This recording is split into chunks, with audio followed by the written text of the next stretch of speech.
পূর্ব মেদিনীপুর জেলার পটাশপুর ২ নম্বর ব্লকের মথুরা গ্রাম পঞ্চায়েত এলাকার পানীয় সারদাপাড়া রামকৃষ্ণ শিক্ষা সদন উচ্চ মাধ্যমিক বিদ্যালয়। এই বিদ্যালয় ১৯৩৯ সালে স্বাধীনতা সংগ্রামী প্রসন্ন কুমার ত্রিপাঠীর প্রচেষ্টায় প্রতিষ্ঠা হয়। প্রতিষ্ঠার ৮৫ বছর পরেও প্রাচীন এই স্কুলে ছিল না কোনো গেট বা তোরণ। তাই স্বাভাবিকভাবেই স্কুলের শিক্ষক থেকে ছাত্রছাত্রী ও অভিভাবকদের দীর্ঘদিনের দাবি ছিল স্কুলের মূল গেট বা তোরণ তৈরির। এই ইচ্ছে পূরণে এগিয়ে আসে স্কুলের প্রাক্তন ছাত্রছাত্রীরা। আর্থিক সহযোগিতার মাধ্যমে ৮,৫০,০০০ টাকা ব্যয়ে তৈরি হয় স্কুলের গেট, যার ফলে খুশি স্কুলের শিক্ষক শিক্ষিকা ও ছাত্রছাত্রীরা। নবনির্মিত তোরণটির দ্বারোদ্ঘাটন করেন পটাশপুর ২ নম্বর ব্লকের বিডিও শঙ্কু বিশ্বাস, পটাশপুর ২ নম্বর পঞ্চায়েত সমিতির সভাপতি স্বপন মাইতি, পটাশপুর ২ নম্বর ব্লকের পূর্ত কর্মাধ্যক্ষ মানস রায়, সমাজসেবী অপরেশ সাঁতরা, সমাজসেবী বরুণ গিরি, স্কুল পরিচালন কমিটির সম্পাদক মৃণাল কান্তি কর, স্কুলের প্রধান শিক্ষক পীযূষ কান্তি জানা, খাড় উচ্চ মাধ্যমিক বিদ্যালয়ের প্রধান শিক্ষক কমল কুমার পণ্ডা, প্রাক্তন ও বর্তমান ছাত্রছাত্রীবৃন্দ, স্কুলের শিক্ষক শিক্ষিকা। আজ থেকে প্রায় ৪১ বছর আগে আমি স্কুলে আসি এবং তারপর থেকে প্রতিটা দিন ছিল আমার স্কুলের ঘরবাড়ি।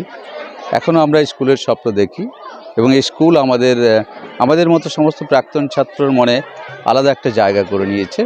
আমাদের প্রতিষ্ঠিত হওয়ার পেছনে স্কুলের অবদান সবার আগে। এটা আমাদের এমসির সিদ্ধান্ত মোতাবেক আজকে এই কর্মসূচিটা গ্রহণ করা হয়েছে।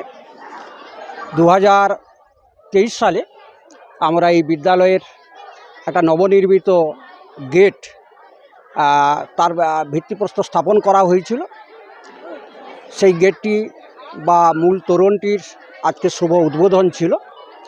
এই উদ্বোধনের সঙ্গে সঙ্গে ২০২৪ সালের যে বার্ষিক ক্রীড়া প্রতিযোগিতা তার পুরস্কার এবং ২০২৪ শিক্ষাবর্ষের একাডেমিক বিভাগের বিভিন্ন পুরস্কার ছাত্রছাত্রীর হাতে তুলে দেওয়া হবে।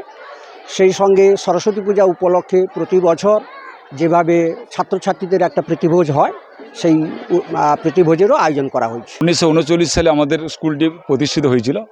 ৮৫ বছর অতিক্রান্ত হলো, তো স্কুলে কোনো ভালো একটা গেট ছিল না। আমরা দায়িত্বে আসার পরে আমরা বিভিন্ন মানুষজনের কাছ থেকে সাহায্য সহানুভূতি নিয়ে, তার মধ্যে আমার কাছে একজন রয়েছেন আমাদের এই স্কুলেরই প্রাক্তন ছাত্র সম্মানে দীপক কুমার দাস। উনি এই স্কুলের জন্য ২.৫ লক্ষ টাকা আমাদের হাতে তুলে দিয়েছেন।